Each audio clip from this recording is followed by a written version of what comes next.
Muy buenas tardes. Mi nombre es Álvaro Beltrán Amortegui. El doctor Rosso Estanislao me hizo una invitación para que les presentara este video y con mucho gusto quise colaborarlos, como siempre lo he sido, colaborar en todo lo relacionado a la propiedad horizontal.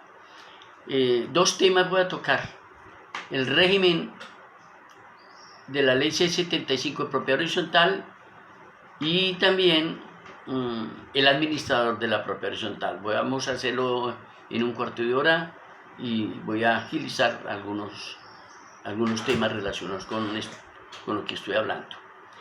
A ver, yo creo que a partir de la ley 675 del año 2001 nos hemos olvidado de dos sentencias de la Corte Constitucional. ¿Y por qué nos hemos olvidado? Porque antes teníamos la concepción de que toda la ley de propiedad horizontal era de orden público, pero a partir de esta ley la Corte Constitucional se pronunció en la C488 y 872 del año 2008, aclarando algunas situaciones como esta. Todas las leyes que han existido de propiedad horizontal han sido diferentes. Voy a hacer un recuento. En 1873 se aprobó el régimen de comunidad y el mandato. En 1890 se aprobó el régimen del administrador de la comunidad. Ese régimen del administrador de la comunidad es del artículo 16 al 27, que está vigente y que aplicamos según los reglamentos de propiedad horizontal por analogía a algunos de sus articulados, pero que sirvió bastante para que ya fuera un tercero el que administraba, no como anteriormente, que se encargaban hasta los mismos comuneros a manejar la cosa común. Ahora, si llegamos a 1890, en el año 48, todo el mundo sabemos que en 1948 se expidió un decreto ley por la destrucción de Bogotá por parte de un presidente de la época, Ospina Pérez, y se creó el régimen de propiedad horizontal, pero no exactamente el régimen, es un régimen de pisos y departamentos de un mismo edificio donde todos éramos comuneros. Y la representación que la tenía, la personería de esa comunidad, se tenía de acuerdo al artículo 22 de la ley 95 de 1890, y así lo expresó la Corte Constitucional y el artículo 10 de la ley 16 años después. Ya después de esta ley, que hablábamos todos de la propiedad horizontal, la que realmente vino a establecer la propiedad horizontal en Colombia es la ley 16 del año 1985, donde se creó una figura de persona jurídica, y la persona jurídica estaba conformada, pero distinta a los propietarios. Y esto cambió en el año 2001, porque la ley 75 crea la persona jurídica y conformada por los propietarios, y no le da los bienes comunes al patrimonio de la persona jurídica como sí lo hizo la ley 16, o sea, tienen sus diferencias. Pero como tenía la ley 16 que nombrar un representante legal, le delegó ese mandato al administrador de la comunidad.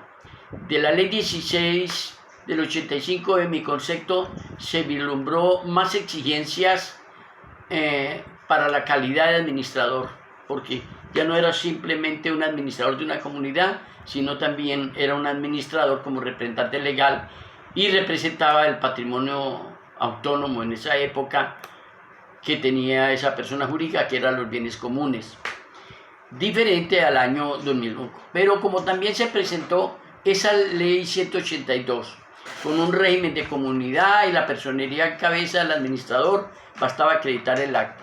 Ya vino la ley 16 del 85 al crear la persona jurídica. Ambas leyes eran diferentes y se podía uno acoger a cualquiera de las dos. Sin embargo, hubo muchos errores en los reglamentos de propiedad horizontal de esa época, 1986, y se expidió un solo decreto reglamentario, 375 del 86, donde con la sola terminología se diferenciaba la ley al cual estaba. Pero en el año 98 se creó la unidad inmobiliaria cerrada, ley 428, por situaciones básicamente que conozco yo en Medellín, y se creó la unidad inmobiliaria cerrada y se expidió un decreto, un solo decreto reglamentario. Basado en eso llegamos nosotros al año 2001. Cuando llegamos al año 2001, yo quiero hacer referencia a lo siguiente. Ese proyecto en esa época, en 1999, realmente fue presentado y elaborado por Camacol, Fenalco y Fedelojas, y fue entregado en noviembre de 1999. Ese proyecto me lo dio a conocer el autor y ponente de la Ley 16 en el año 93, y hice una publicación en El Espectador. Yo quería comentar la importancia de eso, pero al fin y al cabo no prosperó en esa época la ley. Pero yo creo que para hoy en día, que se está pensando en derogar esta ley, ¿por qué no se estudian esos, para mi sentido, por qué no se estudian esos 46 temas que sustentó los ponentes de esa ley en el Congreso? Importantísimo para tenerlo en cuenta. Pero también a la fecha, la ley 75 ha tenido 22 pronunciamientos sobre exigibilidad o inexequibilidad de la ley 675. Pero también ha tenido más de 200 tutelas sobre derechos fundamentales violados en esa ley 75. Recuerde que todos estos años ha sido al ritmo de la construcción. Eso ha llevado a que se legisle nuevamente. Estamos ahora en el año 2020. Ya existe un decreto para derogar, un proyecto en la Cámara para derogarla totalmente la ley. Gran error me parece. Así mencioné varios artículos de la ley 75, hasta literalmente. Y también hay uno en el Senado donde se pronuncian sobre 5 artículos de vivienda bis y bis, que me parece que no es contraproducente en mi conocimiento sobre esto y estudio de casi 4 décadas de lo que es el régimen de propiedad horizontal o régimen de comunidad. De manera que yo lo que los invito es a ver lo siguiente. El autor de la ley 16 del 85, el doctor Hernán Echeverry, decía algo muy claro. Álvaro, en 10 artículos dije todo lo que tenía que decir de esa ley, porque el gobierno tenía que reglamentarla, y lo hizo efectivamente, y reglamentó esa ley, y reglamentó la ley 182 del 48 en 35 artículos. Ya llegamos a la ley 75, 62 artículos, título 1 y 2, no más. Y crearon, por la ley 428, crearon la unidad inmobiliaria, 22 artículos, título 3 de la ley 75, y el título 4 es las parcelaciones o famosos condominios campestres, que existe legislación del año 50, incluso los anteriores en el campo, los condominios, venían legislación desde mucho antes. Sin embargo, hoy en día los condominios campestres han tenido una acogida tremenda. El artículo 85 permite acogerse a varios términos, a varios articulados de la ley 75, del título 1 y 2, pero no pueden ser todos, porque es un régimen totalmente diferente, comenzando por el terreno para acceder a esos lotes, que es público, lo mismo que en la unidad inmobiliaria cerrada. Es un régimen similar, pero no igual. De manera que yo lo que veo es que en todos estos años, y más ahora, se estudian proyectos, se presentan y todo, pero no estudian cómo se ha desarrollado la ley. La ley, sin contar la Corte Suprema y la Corte Constitucional, el Consejo de Estado, se han pronunciado en diferentes tutelas, los tribunales y todo, se ha desarrollado la ley. Y ya cuando se tiene prácticamente desarrollada, aclarado muchas cosas, y resulta que ahora vamos a cambiar para dejar otra sola y volver a lo mismo. Pero lo más grave es que sigue en Colombia. Tenemos 37 millones de 51 millones de habitantes, 37 de ellos en el área urbana, y fuera de eso, de propiedad horizontal, póngale un 60%, es altísimas personas, más de 20 millones de personas que vivimos o viven en propiedad horizontal. Y eso, para llevarlas a reformar un reglamento, una vez se aprobara, digamos, el proyecto que está en la Cámara de Representantes, eso tiene su costo, su tiempo y su costo para esos grandes edificios o pequeños edificios de estrato 6 o 4. Elaborar un reglamento, legalizarlo, tiene su costo. ¿Y quién lo va a pagar? Los propietarios. Yo hice más o menos una cuenta, pero son billones de pesos lo que hay que pagar por todo Colombia.